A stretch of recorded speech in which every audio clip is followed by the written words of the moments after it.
Hey, what's happening this morning, people? Guess it's almost afternoon. 11:02 Mountain Time.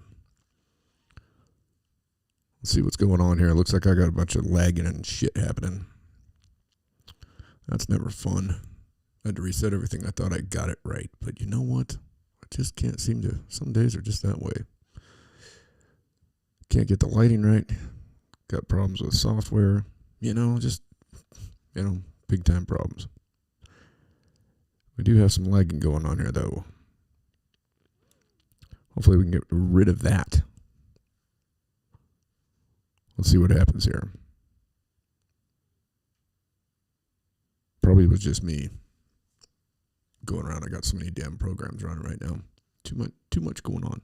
Too many things. Anyway, hey, so we got some things going on. I was going to put one out last night, and I just decided to sit back and think about things for a little bit. I thought, you know what, I need to gain a little bit of clarity on this, everything going on here, and how absurd most of this is that's happening in the world right now. It's just absurd. It's insanity. And so what I did, I grabbed my guitar, and I sat back and I played a little while, and, relaxed, thought about some things, and started doing some research that was, a little bit more of a introspective dive into things rather than just, watching all this stuff with the news. And, I started asking myself, tomorrow we've got the big January 6th committee, right? That are going to, they're going to put forth some big, huge production for everybody about what happened January 6th, the insurrection, as it be. And so I thought, okay, let's find out, let's look up the definition of insurrection. And it's defined as a violent uprising against an authority or government. Now, what do you define as violence? There's a lot of things you could define as violence. I consider taxation to be violence because you're having something taken from you involuntarily. If taxation were such a good thing, wouldn't it be voluntary? Wouldn't everybody just want to do it? But it's not one of those. So see, there's what I see as an act of violence that's not in fact physical violence, but it is something that is harming you against your will. You're not, you're not consenting to that, I guess is what we should say. Non-consensual sex is considered rape, right? Well, what about non-consensual taking of your finances? You earn those finances. When you go out and you work a job for somebody and you get a paycheck, if you start a job off and the guy goes, look, I'll give you $25 an hour. Okay. Now, here's the way I would remedy that is I'm saying I'm a private contractor. I have my own insurance and I'm a 1099 guy. So you 1099 me, in which case you get all of your money. Now, then that leaves you with the remedy that you have to make with the government when tax time comes along.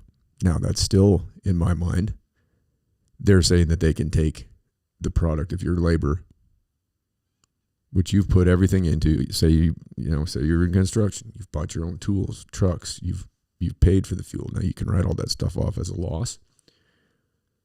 However, as a self-employed individual, you still have self-employment tax. They hit you with that.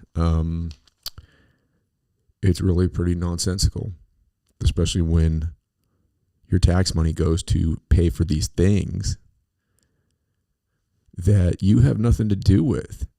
How many of you out there, were it not for the news media and everything you see on TV, would even know what was going on in Ukraine, much less vote yay to send $40 billion over there when we have 500,000 people sleeping on the streets in this country every night that are homeless? How many people that are hungry? So when I get wound up about this stuff, it's because I'm thinking about, it's not myself. I'm thinking about the other people and what's going on here and what's really happening behind the scenes and why it's happening and why we allow it to happen. which it's always why a lot of times I use the hashtag walk away. And walk away just means that, transcend from this nonsense. If we were all to treat these leeching people, these fearmongers, warmongers, these haters, what good have they done any of us? I invite you, tell me, what good has a politician done you recently? Any? I can't think of anything other than, provide me with aggravation. It's nonsensical to watch. And here's the thing that drives it all. I thought about the insurrection, okay? I thought, okay, a bunch of these people, they stormed into the Capitol. And there was, from what I understand and what I've seen and everything I've looked at, there was one person that died. And it was the female that was the Air Force vet. She went in through the window. She got shot. Died. They said that a Capitol police officer died from being hit with a fire extinguisher. It didn't happen. Earlier I was watching from the New Yorker. They had a cameraman on scene. I watched as he was filming, excuse me, and certainly there was some coarse language from the people going in. But even with the police, there was one officer that was going at some people and they were kind of pushing him off, but they kept telling him, we're not your enemy. There was even a part where a point where they went past some officers, they stepped aside, let them go by, and they're like, look, we love you guys. We're nonviolent. They're saying we're nonviolent. There was a part where somebody went and sat up in the seat in the Senate, and another guy said, hey, get out, don't disrespect the seat. That's the vice president's seat. Don't disrespect it. And the younger guy that was up there he was like, no, get down. So he kind of reined him in. Now they were going through, they were going through documents, taking pictures of documents. Now, what say you do? Who owns that building? You know what I mean? Who owns it? It comes down to the question of ownership, right? Nobody who's alive today had anything to do with building any of that stuff, right? In fact, I'd be hesitant to say whose backs those buildings were built on, but I have a pretty good idea. And that gives pause to, these politicians just think that they are just free to do whatever they want in those chambers, and they do. They write legislation that is so incomprehensible, even to themselves. If they put out bills with 2,000 pages 7 hours before they vote on them, and you have people like the third most powerful person in the country, and I'm not going to say in the world. It used to be the world, but I don't think that's the case anymore. We are not the powerhouse of the world anymore. And we need to accept that. As Americans, we need to accept that. We're not. And why would we want to be anyways? Wouldn't we want to be in harmony with the rest of the planet? Why do we need to be the most powerful? You know what the desire for power comes from? It comes from fear. Otherwise, why would anybody want that?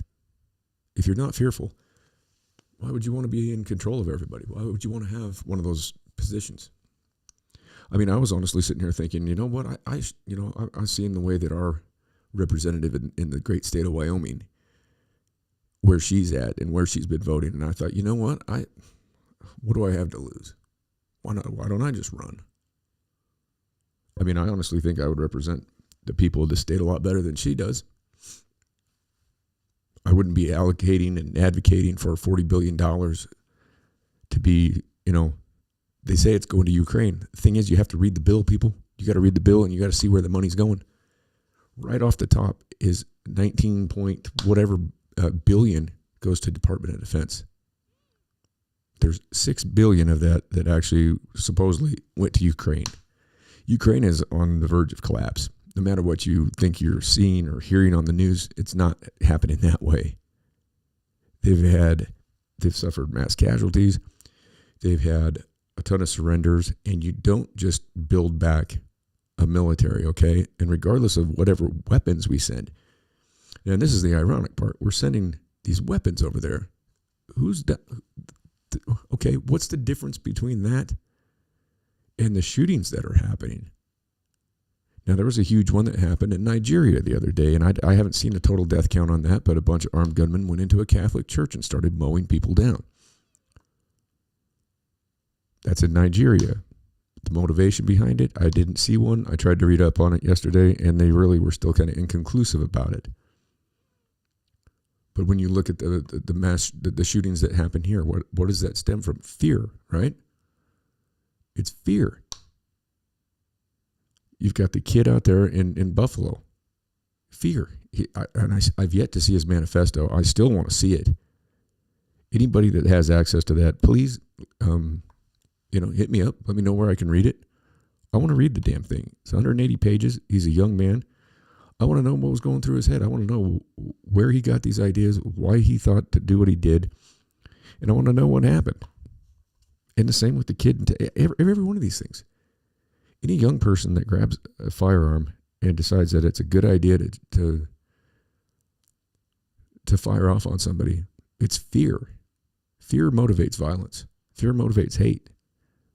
Fear motivates the desire for power, the desire for wealth. It motivates everything. So we live in a world that is predominantly motivated by fear. Why do you vote? You vote because of fear, because you don't want that other person to get in there. You want to protect your own interests, right? So that's why you vote, right? It's out of fear. Anybody that tells me the reason they voted for so-and-so this way or that way, and then they throw in the term lesser of two evils. Well, you're still voting for evil. But you're voting for evil because you're scared of the other evil. So you're picking which one is going to be beneficial to you because you're scared of the other one. Am I correct? It's fear motivated. Voting is fear motivated. It's a popularity contest.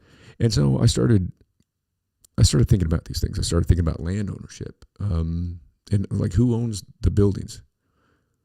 I mean, if we're all citizens of this country, why are we not allowed to go in? We should be allowed access to those buildings whenever. Now, the contingency I would put on that, as long as it's respectful of the happenings inside. But we should be allowed access. Granted, C-SPAN provides a lot of that, but you should be able to just walk in there. Now, of course, they have to have security because of the world we live in. Why is that? It's because of fear. Why would somebody go in and do something to these people? Because of fear. They're fearful that these representatives are going to do something that's going to be outside of their interests or harm them. And that is really unfortunate. I don't know, I got this goofy external noise coming through here. What else do I have power? I'm trying to find out what else I have powered up here. Might be this guy here. Nope. Huh. Well, something's causing a hum and a buzz.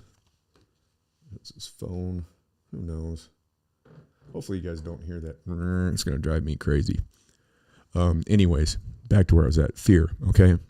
So tomorrow night, what we're going to see, if you're so inclined, is you're going to see a bunch of individuals are going to go in and they're going to attempt to present a case saying that all these Americans that showed up on the 6th and were at the Trump rally, that they were attempting an insurrection, okay, which is, as we defined it, and as Webster's dictionary defined it, it's a violent uprising against an authority or government. Now, there is a clause in the Constitution that says that an insurrection is punishable, okay? But then you also had a certain guy named Benjamin Franklin, and we so often like to refer to these founding fathers and their ultimate wisdom. And he, in fact, said, and I quote, "We need a revolution every 200 years because all government becomes stale and corrupt after 200 years." Well, we're at 246 right now, and look Okay, how many of you out there trust the government? Wholeheartedly trust the government, think that they've got your best interest in mind, that everything that they do is what you need. If you live in Mendocino, California, do you need $9.70 fuel? I wouldn't think that's helping you out very much, is it? But it's a necessary evil, right? We all saw Mr. Biden get up there the other night and talk about how it's going to be a tough deal, and we got to. He sees no immediate remedy, and well, is that helping you out? It's going to be tough. It's not going to be tough for him. He's about to die anyways. He's not going to be around that. He's not going to be around that much longer. The dude is. And whatever. I don't wish ill on anybody. I don't think this guy should be the head of this country. I think that anybody that voted for him, you got duped. You got duped out of fear, right? Because it was Trump that you had to give whatever cost. How many people out there voted for Biden because of whatever cost necessary? They had to make sure that Trump didn't get reelected. How bad was your life with Trump? How bad were things? The pandemic was the undoing. And what did he do when it came time? He shut down the traffic from China. And he pushed these vaccines through.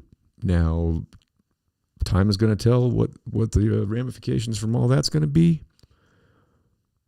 I don't know. And that's your call as far as what you want to do, But it comes down to who do you belong to? Do you belong to yourself or do you belong to the government? Are you making choices out of love, compassion? Or are you making choices out of fear? And that's what I see that I sat there last night and I thought about this. I thought about decisions that we make. And how many of them are based out of love and compassion and how many are based out of fear? And I had to sit back and go, whoa. There's a lot of stuff that I do based on fear. And that's not how we're supposed to live. Everybody's fearful of death. And if you talk about it, that's being morbid. But we all have it coming. We all have it coming, and it can be taken at any point in time. And we choose not to do certain things. We choose not to take risks. We choose not to gamble. We choose on ourselves. I'm not talking about gambling like throwing a coin in a machine. Now, if you choose to do that, that's fine. I personally don't. I've, worked in the sports book capacity. I've gambled on sports. I usually do all right because I know how it works. I would never, and I don't do it anymore, but I used to place bets. But you know what? There's a way to go about it. First of all, you don't take a bunch of different picks. You take one pick that you're very confident in. You watch the way the line moves. Whichever way it moves means that, it takes $1 million of cash or bets or whatever to move a line on a football game 1 point, one way or another. It automatically starts off. We know how they decide the lines. The home team automatically is getting a 3-point favor, which is a field goal. And then it goes from there. And then it just depends on how people are betting. And Vegas does have a lot of control in that. They know the dirt on officials. They know the dirt on players. One guy making one little stupid fumble or a dirty play to take another play. There's a number of things that can influence the outcome. So you always want to follow the money. It just isn't anything. And that's the thing too, that money controls everything. And what's money? Money, basically, when you break it all down, it's fear. Why do we want it? Because we're fearful that we won't have, right? We won't have what we need. Why would somebody want to spend their entire life chasing after money? Granted, I guess some people find a great pleasure in being rich, but you know what? I bet you, I would be willing to bet that if you were able to talk to say you were able to talk to Bill Gates after he dies, because he's going to die. Okay, it's just a fact of life. You're going to, I'm going to. We don't know when. Is it something to be scared of? No, it's not, because it's inevitable. All right, it's just part of the deal. It's like if maybe we made a handshake deal before we came into existence. Maybe we made a handshake deal that we don't remember. There might be part of our hard drive that got erased when we plopped out. I hate to use giving birth in such a crass term, but that's really, I mean, you think about it, that's all it is. I mean, have you guys ever watched a spider egg hatch? And all those little fuckers just come out. I mean, and you're going, what do you think this is? What do you think this planet thinks every time we, reproduce? I mean, it's basically the same thing. Anyway, so thinking about ownership, and why do you have a need to put up a fence? This is my property. Trespassers will be shot on sight.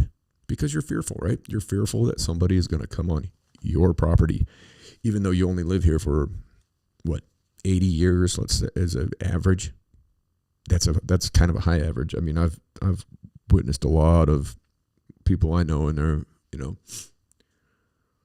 their 60s, 70s. I don't see a lot of people living to 80 anymore. So I don't know where their number comes from, and it seems like it's dwindling. And I think fear has a big thing to do with that. Everybody's scared. You've got everybody talking about prepping. You've got fear of the infant formula. What's that being driven by? We've been through that. All these things are fear-based. So people are hoarding things. We're so out of touch with how we procure the things that we need, the things that we have. Who knows how? Does anybody out there know how they refine oil into gasoline? No. Is there anybody out there? Is there one single person out there? Were we to lose all our tech? Is there one person that knows how to put this together, or this microphone? Maybe the microphone. Okay, maybe there's probably people out there that can build something like a microphone. That's rudimentary. A camera. Yeah, okay. What if we lost everything? You've got a fearful old man. Okay, because quite honestly, look at this man. Joe Biden is fear. He's fear incarnate. Totally fear. He doesn't even. He has to go out there and he has to call on the people that are on his card or his teleprompter. He has to read a teleprompter. The things he's saying, the things he's doing, I don't know. I don't know how anybody could be behind it. I think that there's others behind it. I think that there's evil behind it, and I don't understand. I don't understand the hearts of evil men. I don't understand the banking system. I don't understand what motivates these individuals who are in power to want to be in power. I mean, if you think about it, these are the people that are basically hoarding, a currency that doesn't even, it's really, there's nothing behind it. We watch these people on Wall Street day in, day out.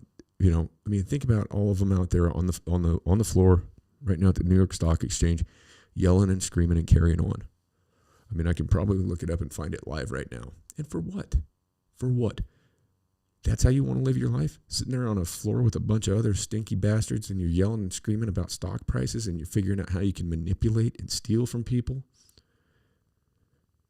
From people that have spent their entire life, their hard-earned hours, their time. Time is the only currency, people. Time is your currency. That's it. And we waste the best times of our lives at a job. For what?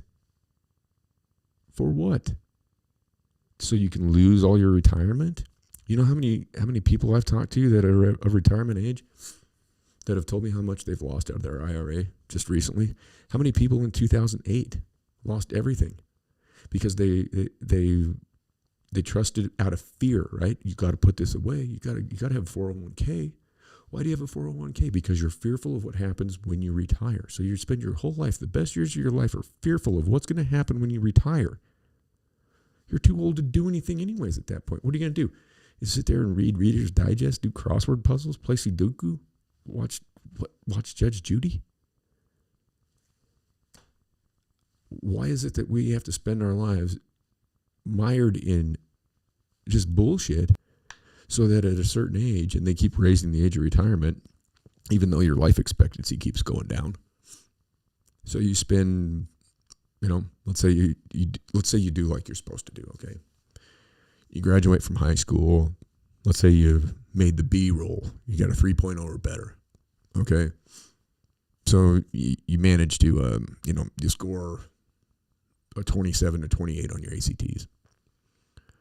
You go to your state university, and immediately you're signing papers with, for your college loans to pay for everything. You're going into the college bookstore. You're paying $100 and some odd for a book that cost who knows how much.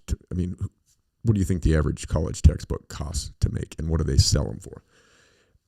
I remember book day, and I was fortunate enough that I had through my athletic scholarship, I'd just go in and sign a form, and I'd go to the bookstore and get my books. It was covered. But and plus I worked too. Not only did I go to school and played baseball, but I also, I was one of the plebes out there working on the maintenance crew. I was out there emptying the dumpsters for all the rich kids on campus, which I didn't care. It was fine. We found a lot of funny stuff in there. I'll never forget the day that we were at the married student housing, and my work partner happened to look in the dumpster, and he found a big old black strap-on dildo, and I wouldn't touch that thing, but he grabbed it. This dude was a character. We got back to the maintenance building, though, and there was a girl that worked the front desk, and he went in there, and he had that thing on, and he goes running around, and she just screamed and took off running, and oh my God, I was dying laughing. So, he wasn't doing, he was not obviously threatening anybody, but it was just he's just being a character. And she was running away laughing about it too, but it was kind of a funny scene. Anyhow, let's just see. This is going to be interesting. What average college textbook? I bet this is an astronomical number. 2019 average cost per student on new hard copy books was $87. $87 for a book. And let's see, how much does it cost? This will be interesting.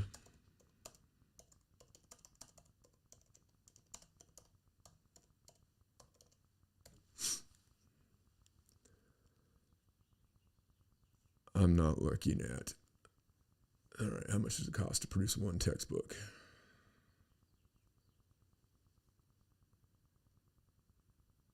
Oh, I don't want to see development. Developing, there's an 80,000 to 130, but okay, that doesn't.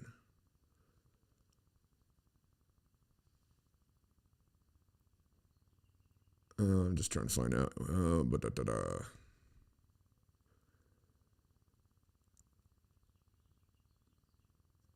They're probably not even going to put this information out there. They don't want anybody to see any of that. Oh, let's see. $10 a copy. So you're paying $87 for something that costs them $10 to make. Okay, so that's what you happen. Okay, so let's go back to it. So you do the status quo. You go to college, right? Because why do you go to college? Because your parents are fearful that you're not going to get a good job unless you get that education. You got to go get that piece of paper that says you can do something, right? They don't want you to just be a barista. No offense to baristas. So you go through your college thing. You do everything right. You graduate in 4 or 5 years. You get your BA or your BS, and you step out in the world, and you're, regardless of whatever grants you may have had, if you're the average student, you probably maybe got this or that, maybe a couple of this or that, the other thing, but you're probably $100,000 in debt.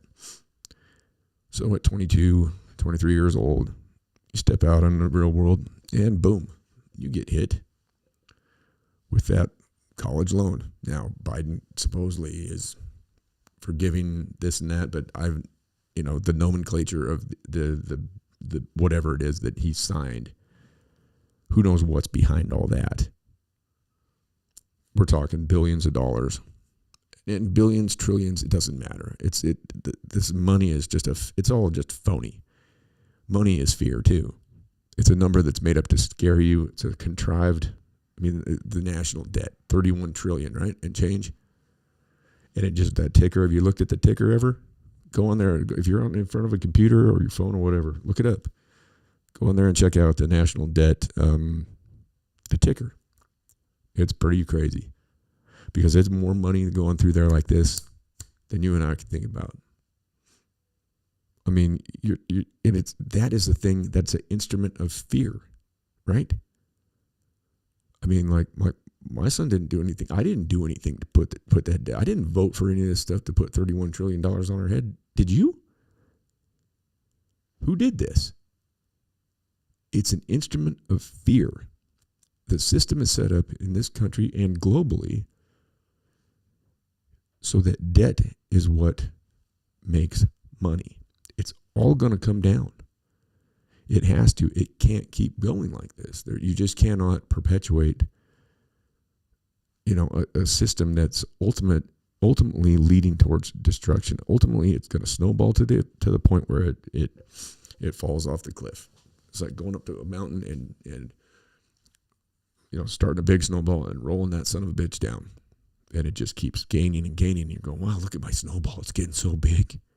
It's getting so big. And then boom, all of a sudden, oh shit, I didn't see the cliff. Off it goes. Turns back into snowflakes.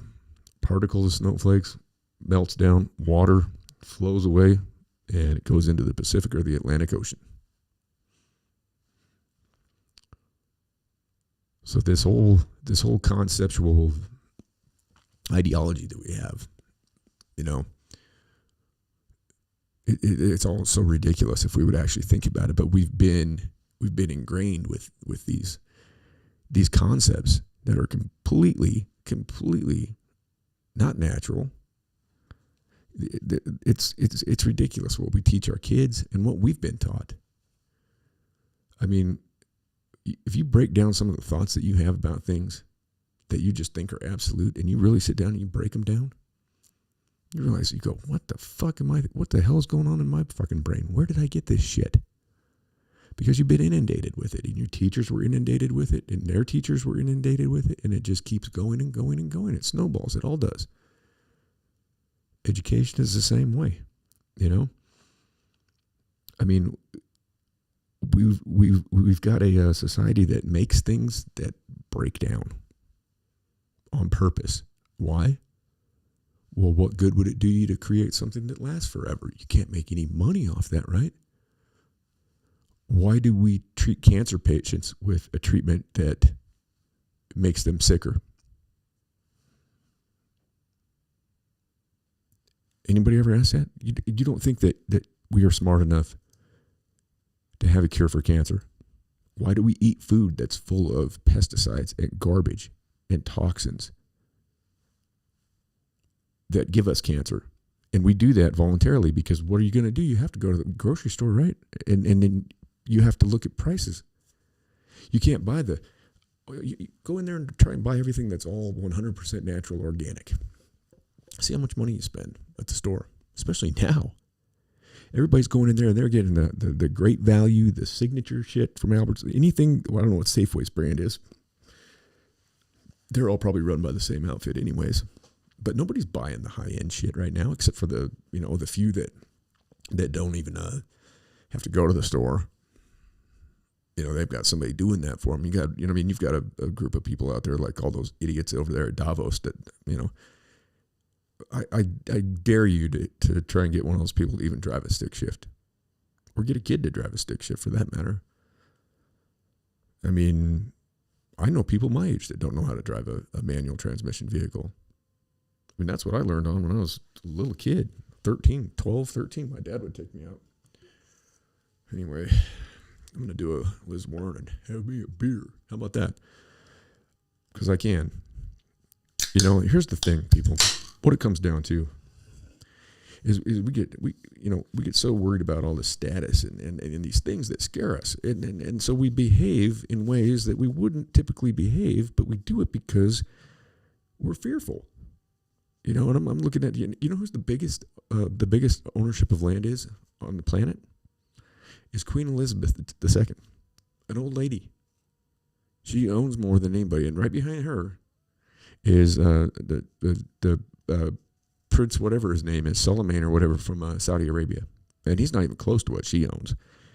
There's 36 billion acres of land on this earth. If they were divided up equally, that would give everybody 5 acres. Now, that's considering the whole land mass, and obviously there are acreages of land out there that you probably wouldn't want. I mean, Death Valley, probably not so much. Any deserts like the Gobi Desert, not really. But we have this idea that even though we're only here for 80 years, that we have this ownership over something that's been here supposedly for billions of years before us and might stick around after the fact if we don't blow this whole rock up out of our stupidity and our fear. Now, what's war? War is fear, right? Why did Russia invade Ukraine? Because they were fearful, because NATO was attempting to expand after they promised they wouldn't expand. Why is NATO doing that? Because they're fearful of Russia.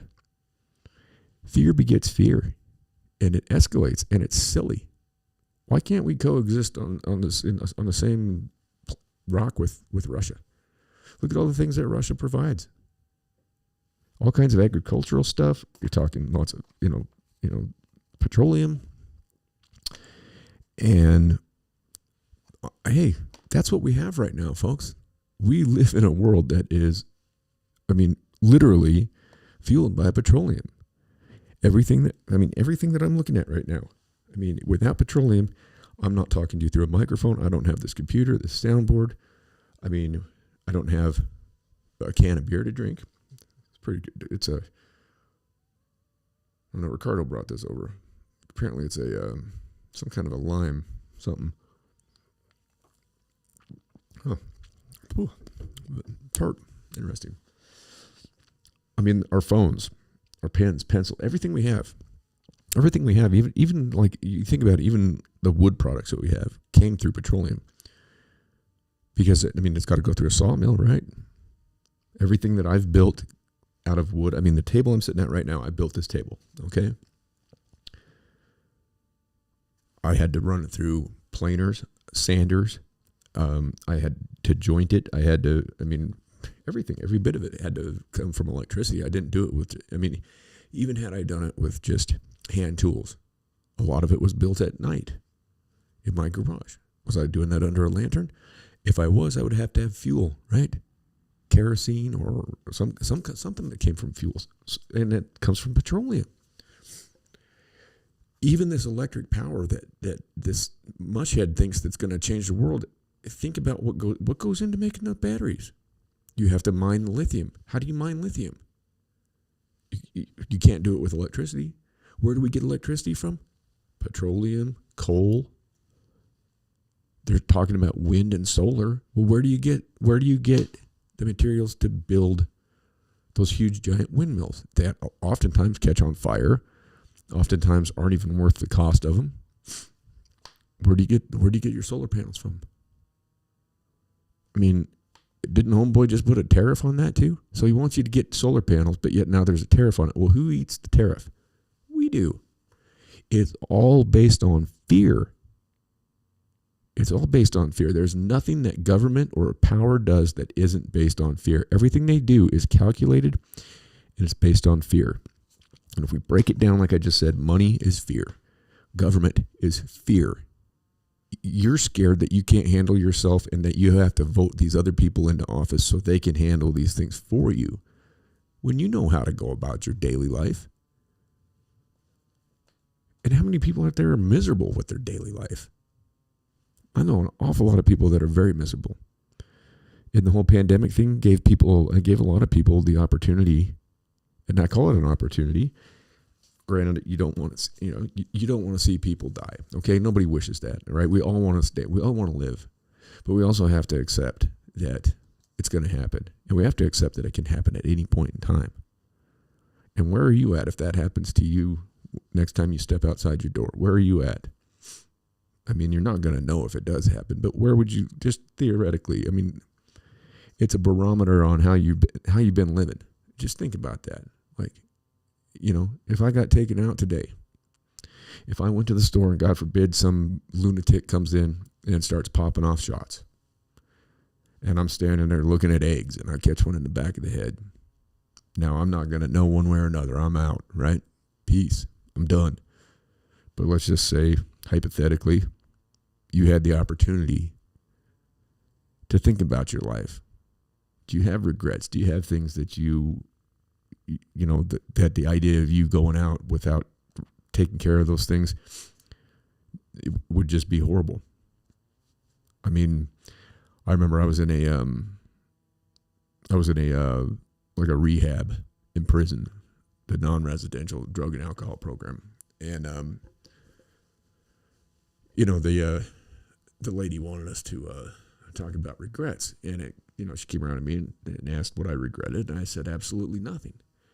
And she said, well, you're here, aren't you? And I said, yeah, I'm here. I said, but I don't regret it. I said, I always knew that was a possibility for the way I was living. I said, don't think that I didn't, assess the risk. I said, I didn't think I would end up in here the way that I did. But we never do. We never assume that the things are going to go down the way they do, because the truth is it's way stranger than fiction. I mean, I always thought it was going to be, under something that I actually did. And that's why I wasn't that upset when I, got sent away, because everybody's like, oh, you got screwed over and this and that and the other thing. But I said, you know what? I said, for what I've gotten away with in life, the life I've been able to live, thus far, I said, I'm not going to sit here and be salty about it. And quite frankly, you know what? The thing is that time actually granted me an opportunity. I was able to change a lot of things about my life that I probably wouldn't be here today if that hadn't happened to me. So that comes down to the thing where you can look at adversity as something that's going to just keep you down, and you're just going to succumb to it. And then, instead of just bouncing off of it and keeping on going, you can let it, drag you down. You can have that, oh, I guess it just wasn't meant to be mentality. I mean, I've been at that point with doing this podcast where I'm like, God, you know what? I've gambled on it. I've put everything into it, and I'm going to keep going with it because, number one, I enjoy doing it. It gives me enjoyment. I like doing it. And I think that the message that I'm trying to put out there is it's supposed to be, I'm trying to give everybody just a chance to maybe just look at things from a different perspective. I take advantage of those opportunities every time that they come about. I mean, if we don't look at things through different lenses, then we never necessarily see what's actually out there. I mean, it's like the allegory of, Plato's cave. I mean, and most of us are that way. We're sitting there looking at the shadow of something on the wall while we're bound. And I'm sure most of you are familiar with it. But you've got two prisoners that are in a cave, and there's a light behind them, and it shines a shadow of things on the wall, and that's where they're at. They're in the cave. They've never seen anything else in their life. They're shackled, bound. That's where they are. One of them manages to break free. Lets the other one out. They go out in the real world outside the cave, and they actually see the things that they've never even comprehended, because all they've seen is a shadow. They go back in and willfully shackle themselves again because it's just too much for them. Now, in a way, that's where pretty much all of us are at, because there's something out there beyond our comprehension, regardless of how much we have or don't have, or how much you think you have. I mean, you always can look at somebody else. You can be woe is me and feel sorry for yourself and everything, but you can always take a look at somebody else in this world and look at what they have to deal with and think about what they would, think about what an individual my age living in, a third world country somewhere would think, were I to just give him the keys to my house. Like, here you go. I mean, a person from, someplace like, the Congo or Senegal or Somalia would come in my house. I mean, just the idea that I've got a refrigerator in here with cold drinks. I mean, I've got a way for, to communicate with the entire planet right now. I mean, this is going out to everybody if they so choose to watch it. I've got, drones and guitars and printers and TVs and all this crazy shit. Musical instruments. I got a saxophone sitting over there, fucking keyboards, drums, electric guitars, acoustic guitars, guitar amps. I mean, I'm looking around all this stuff, keyboards. I've got, how many computers? I've got 1, 2, 3, 4 computers in here, for crying out loud. I mean, LED lights, a dartboard. I mean, the stuff that it's crazy. It's all stuff that, that we don't need. I don't need all this shit. That's why I'm trying to liquidate some of my stuff. I'm trying to sell off some things because it's like I've got too much shit and you get bogged down in it. But you want to hoard it and keep it all because you're scared. What if I don't, I mean, there's necessities. And then you got to think about what's really essential. I mean, to me, peace is essential. Being content, there's nothing wrong with that. Harmony, that's a pretty good thing. I mean, favorite part of my day is when I can get on my dirt bike and I can go out there and really, I mean, I probably should go out and just walk it, but I can cover a lot of ground on that thing and it's fun. It's fun, and life should be, fun. You know what I mean? You should have fun. I mean, we're here for a short time. So the misery, that's where I'm coming from. It's like, this is all just about misery. Everybody's waiting to see this thing tomorrow that comes out so we can wag our fingers at those people that got wound up and went storming into the Capitol, which brings us full circle back to that whole thing. Who owns that? Those senators in there, they don't own that. They didn't build it. Nobody around has anything to do with the building of those, of the Capitol. And even those who built it, what did they get out of it? Nothing. Crack of a whip. I mean, all that stuff. None of us. I mean, most of the buildings that you use every day, you didn't have anything to do with it. Who owns that stuff? And the whole thing with land ownership too. It's like, I mean, honestly, I think that native people, indigenous people, they look at the earth as belonging to all of us. And they look at the earth as a resource. And that's what I honestly believe we're going to have to somehow get to that point where we have a resource-based society in which everyone gets not only what they need, but what they want. And then there's no need for greed. Would there be a need? I mean, why in the hell did Zuckerberg buy not only his big-ass house, but both big-ass houses on each side of him? Out of fear. Out of fear. Why does somebody need all that? Why does he need to be fearful? Because he's got his gold he's got to protect. I mean, there's enough for everybody. There's enough for everybody to live decently. There's enough for all of us to go where we want to go, to travel, to do the things we want to do. Everybody's got a different thing that they're going to excel at and be drawn to do. I mean, 99.9% of the DNA that we have inside of us is shared by everybody, but there's that 0.1%, that 1/10 of 1% that makes us different. And that, it pushes people in different directions. I mean, how many people out there have had to settle for a career or a job? I mean, that's the last thing I ever want in life is another job.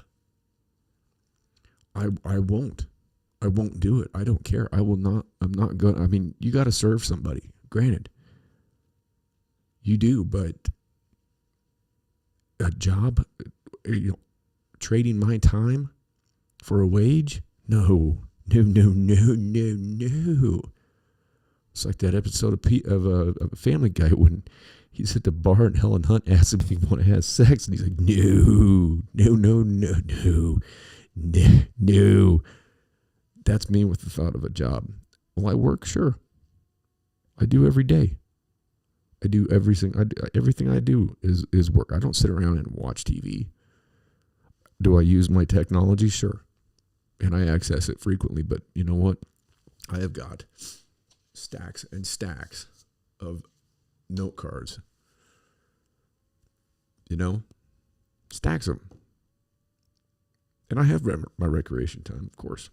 But I don't spend it sitting there doing that. I like to draw. I like to do tattoos. I like to go out and chase fossils around and fix stuff, whatever.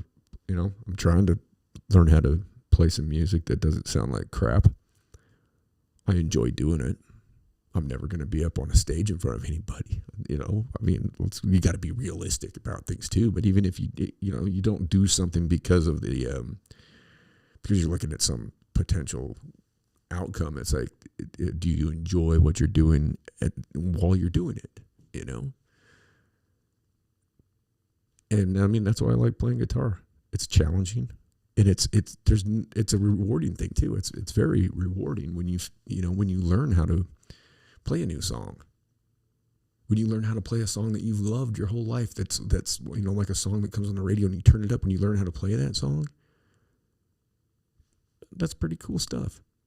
It doesn't matter what anybody else thinks about it, but for you, it's like, wow, okay, now I understand what went into this, and it gives you more appreciation of it, It's the same with doing artwork or anything, writing, you name it. It's the same with building something. How cool is it to go out and build something, Or even there's a lot of people out there that are very service oriented to help somebody. People that are, in the medical profession and they really love what they do. They're there to help somebody. And I honestly, the people that are there for that reason, I don't think it's about making money. It's about helping people. And so everybody's got a different niche. You know what I mean? A different thing. And I think that with the way the system is set up, there's often many times that we don't ever get to take advantage of that because we get sunk down in mortgages and car payments and this, that, or the other thing. People get sick. A medical bankruptcy will put you on the street. How many people are out there on the street right now? We got 500,000 homeless by my last count that I saw. And each one of them's got a different story to tell about how that happened. Because trust me, you don't turn 18 and get out of school and say, I want to be homeless. There's not a single one of those individuals out there living on the street right now that said that's what they wanted. But you know what? And it's not about equality of outcome. It's about equality of opportunity. And with the system set up the way it is, with people that are in power, that are going to stay in power, because you're not going to get in there. And I've referenced George Carlin's quote on this. He says, it's a big club and you ain't in it. Neither am I. And like I said, I was sitting there thinking about that, watching what our representative's doing here. And I thought, you know what? Just for shits and giggles. But then how much money is it? It's an exercise in futility for me. It might be fun. It might be a fun thing to do. I don't know. I would certainly be an unlikely sight on Capitol Hill. I don't know that they would enjoy me that much. They probably wouldn't even sign off on it. But it was something that was rattling around in my head. And who knows? I don't know. I can damn sure tell you that I wouldn't be in there putting out funding for killing other people. They want to sit there in the grandstand about the shootings that are happening. They just keep going on. I don't even know where we're at. The other day it was 20 since the Uvalde shooting. You got movie actors up there like Matthew McConaughey. I didn't even watch what he had to say because I don't care what he has to say. Why do I care what Matthew McConaughey has to say? He's a great actor. What's an actor? An actor is a liar. Hate to say it. If you're an actor, you're a liar. Because that's what you're doing. You're being somebody else. You're being somebody else. You kind of have to look at it like that. Let's be realistic. Otherwise it wouldn't be an actor. It would be you being you. So as an actor, you're not you. And most of those people, they end up sold out to Hollywood and locked into money. They get into relationships with people because people want to be close to their money. People want to take advantage of their money, so they're fearful of who they are involved with.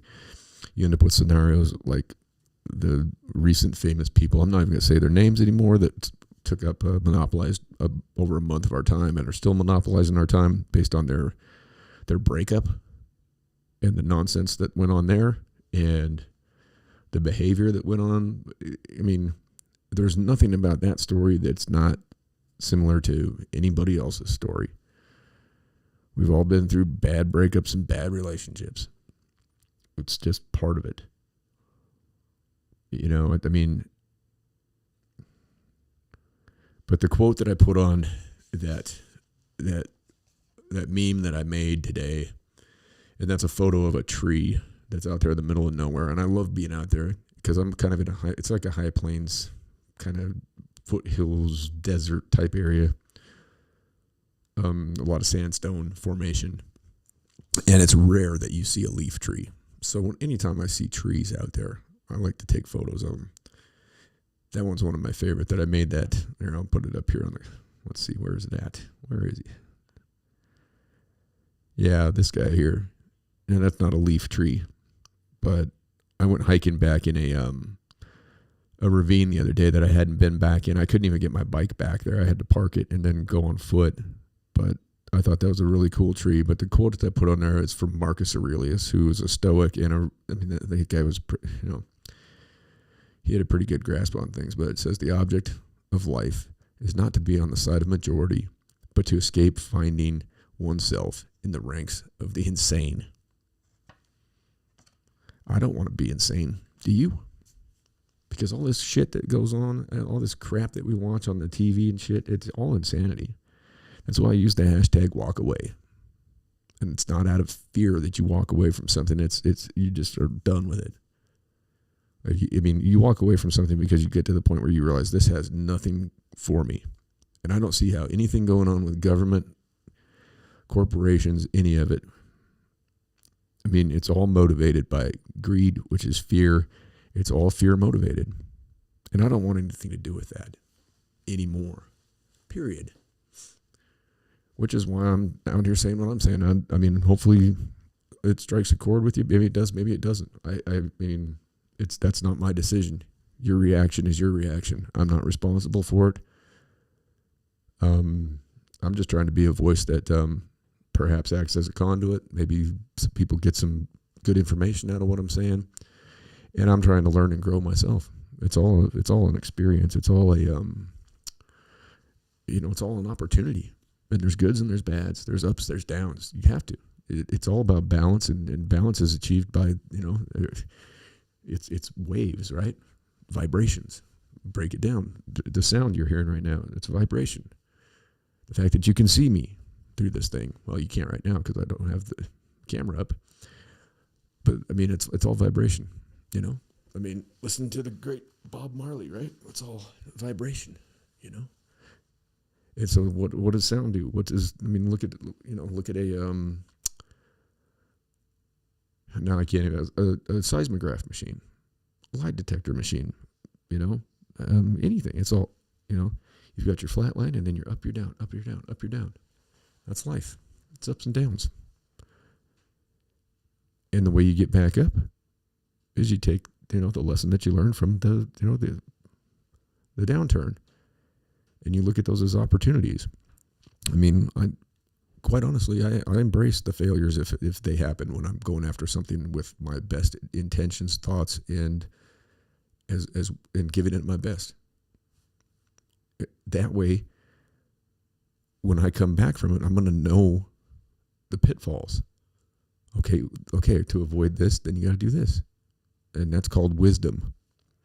You don't get wise by doing everything correct. Nobody does everything correct. Look at everybody you can think of. I mean, look at how many people have been on top of the world. And then as soon as they fall, boy, everybody pounces on them like a bunch of fucking hyenas, man. I mean, there's so many of us that thrive off the misfortunes of others. And I don't like that. I don't like the fact that this town has a website where anybody that gets arrested, they put their mugshot on there and what they're charged with before they even have their day in court. So they're automatically in the eyes of the community, because you have so many people in this town that just get on there first thing in the morning and they want to look on that site, and then they take screenshots and they send it to their friends. And you get arrested for something you didn't do, and by the time you get released, even before you go to court, I mean, you come out of there and everybody in town knows about it. Everybody knows about it, even if you didn't do it.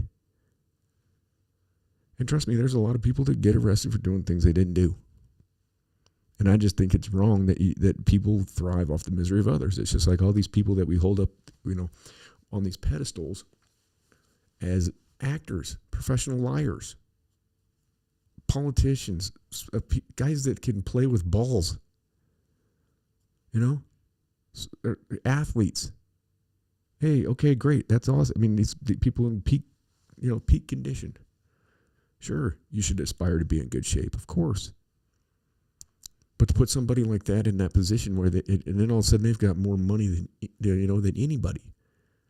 What is a young man that grew up in poverty going to do when all of a sudden he's sitting on millions of dollars, and you've got all these grifters and thieves that are, giving him they just want a piece of him. How many athletes or people like that just end up, bankrupt with nothing? I mean, it happens to so many people that have those positions of fame. There's always a fall at the end of the fame, and then we jump on it. The public jumps on it because it makes them feel better that, some famous person fell. I mean, we shouldn't feel any kind of a, happiness over, somebody else falling down. I hate that. But, out of fear, people think that they're going to come up in the world by hopping on the backs of those that have fallen down instead of reaching down and lending a hand up. I mean, that's where success comes. To stop and pick somebody up out of the dirt that's fallen instead of just trample on them and keep walking. Because guess what? You're going to be that person in the dirt. If you already haven't, you're going to be that person in the dirt. And it's going to probably happen to you a number of times throughout life. It's the way it goes. It's the way you learn. It's the way you grow. I mean, there's nobody out there that hasn't had something, happen that. And now in this world of social media, we show our asses to everybody, on a daily basis. I mean, I know I do. And I don't care. I have, I'm not trying to be a jackass, even though I know I am. I'm trying to be a better jackass day to day. And trying to stay away from, other jackasses. Or at least ones that are going to bring me down, But I also care about everybody. I think that everybody has. I think that there's redemption out there for everybody. And I do have I have resentments towards people that are predators and do harm to those that are weaker, less powerful than them. I really don't like that. I hate bullies. I have a disdain for child molesters. I really do, and I don't know. Those are maybe a couple of things. I don't like bullies and I don't like child molesters, and I don't know that there's anything that's ever going to change my mind on that. And I don't know if there's a way that they ever make that stuff right. I don't know. So see, those are, it's something I'd struggle with, It's like, do they deserve forgiveness? Do they, it's a hard one for me, but I don't know. That's one of those things. That's one of those knock around deals, I know I don't want anything to do with them. That's all I can say. And bullies the same way. But bullies, they just have something wrong with, they got a lack of self-love, self-realization. They've not come to terms with who they are is what's going on with a bully. And so they just, they act that out on somebody else to make themselves feel better because that's all they've ever known. And, a bully can be changed. Child molesters, I don't know. That's a wiring problem. And you're going to have that too with people. You're going to have people with a wiring problem. But just because one person has a wiring problem doesn't mean we take it out on everybody else, which is kind of what's going on right now with these fucking incidents that are happening. And I wish they would stop, but I don't see what they're proposing as a remedy is stopping it.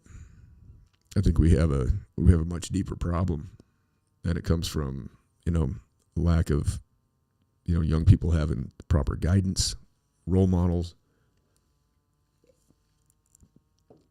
Most of these things, I don't know. The only female I can actually see in recent history that had anything to do with a mass casualty event was the woman involved in the San Bernardino incident that happened years back. Other than that, I'm trying to think. Other than maybe Bonnie and Clyde or something, I don't know. Not too many females go out there and perpetuate this. It's usually the acts of young men, or like the one that happened in Oklahoma, in Taft, Oklahoma. It was a guy that was mad. He went into a hospital because he was mad at a doctor because of the pain that he was going through post-surgery, and so he just went in there and started shooting people. And then he turned the gun on himself. That's fear. Plain and simple. All of these events, all of these unfoldings, all these things that are bad, they're all motivated by fear when it comes down to it. And I mean, ultimately, you can't be fearful because we all have the same end. We all have the same end. There's just no way out of it. You might think that this is everything, and this is, it means, we don't really mean a thing. We're just on a big anthill. I mean, you think about it. You go out and you see an anthill. Well, what's so different about that anthill than? I mean, we don't know how they communicate with one another. They obviously do because they're pretty damn good at what they do. We say, well, they don't have a soul. They don't. I mean, watch some videos. Get on YouTube and look up owners reunited with their pets, and watch the way that an animal will react to seeing their owner that they've been estranged. Watch some of these dogs when their owner comes back from being in Afghanistan or at war. Watch what happens. I mean, you can't tell me that there's not some kind of. There is certainly a life force there, and certainly we're different than the other species on this planet. Definitely we are. But I mean, you look at every little creature. I mean, all the way down to plants. You can look at there's people that have figured out how to pull the frequency from the vibrations that plants actually put out there. It's pretty cool to listen to. There's all these things out there that we don't understand, and we think we've got this big grasp on it all, but we don't. What we have in this country especially is we just have a bunch of fearful people. They're scared to death of everything. And until we get until we get a grasp on that and an understanding of that, and we don't operate out of fear, but instead out of love, compassion, helping others, picking people up, helping people through the bad stuff that's inevitably going to happen. But don't look at it that way. It's opportunity, okay? The fact you're going to die is an opportunity to live. It's an opportunity to treat every single day as a new experience, every minute, every second, every decision you make throughout your day. So I encourage you to think about what you're going through today in that respect. Look at the things that are holding you down, or the things that you're thinking of as adversarial. Look at those as opportunities. I have a number of those things right now, and I'm gonna approach it that way today. I've had things that have gotten me all kind of worried about this and that and the other thing. You know what? And when you let go of it, it always works itself out. It's going to work itself out one way or another anyhow. It all is. But we do have to, my thoughts are just walking away from all this stuff. Why do we have to, spend this money on all, if you break it all down, we know what to do. We know what to do to take care of ourselves. And we don't need these people telling us and regulating the ways in which we do it. For the most part, people I run into on a day-to-day basis are good people. I believe all you are good people. I love you all. Just for real. I wouldn't be sitting here doing this if I didn't care. That's the only reason I do it, because I do care. And I would like to see a world that, was living in harmony. People being well, people, enjoying this time, because we don't have much of it. Like I said, time is the only currency that we have. It's the only commodity that we have. And once it's gone, it's gone. You have right now. That's it. There's no past. There's no future. You have right now. And that's time. That's it. Right now. And what I've already said is already gone. So on that note, I'm going to go forth and do the next thing. And I'm going to, with my best effort, go forth about it with the idea of love and compassion and being decent and not doing any harm. That's, and I would encourage you, if you find it inside you, to do the same. Don't do any harm.